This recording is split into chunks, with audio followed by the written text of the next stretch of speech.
All right, so Bleacher Report just put together an article of their 5 most overrated players in the NBA. What I'm not going to do is sit and break down whether or not I think all of these 5 guys are truly overrated. What I am going to do is break down why I think the conversation is flawed as a whole. So whenever we hear people say a player is overrated or a player is underrated, the first question that pops in my mind is this: who in particular is overrating or underrating this player, right? Where are you hearing a player get talked about in a way that they don't deserve to be talked about, right? So the thing about social media is we all live and exist in these algorithmic bubbles. The content we get is tailored to our personal interest and sometimes our own personal opinions. I'm going to use this example because, quite frankly, this is something that's going to be talked about to the end of time, and these 2 guys' names are going to be forever intertwined with one another, whether we like it or not.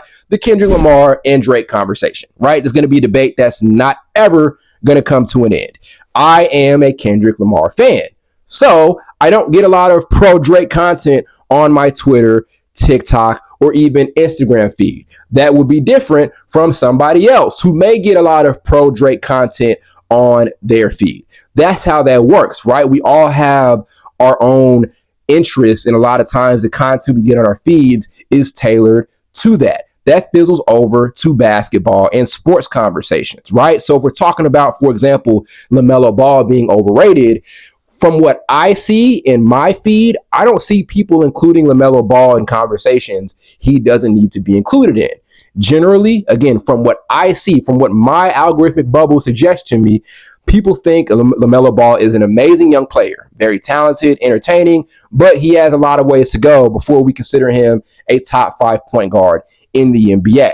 Pretty much the same way people talk about maybe Tyler Hero, right? I don't see people including Tyler Hero in conversations he should not be included in. Same with De'Aaron Fox. I don't see too many people talking about De'Aaron Fox in a way he should not be talked about. But that may be different from what you are seeing on your feed, right? So whenever we talk about somebody being overrated, it's such a tough term to use because, again, you may be fed content that doesn't suggest a player is overrated. You're fed content that makes you feel like the way people talk about a specific player is the way that he deserves to be talked about. Now, this is where we can find some middle ground, right? Maybe your criteria for a player being overrated is when a team simply overpays the guy, right? Their perceived value of a player is way higher than what he can truly deliver on. Good example of that is Rudy Gobert. Utah gave him a ton of money a few seasons ago, and I get it primarily due to his defense. He is still an amazing defender. Whatever team he's on does follow up with a top 5 level defense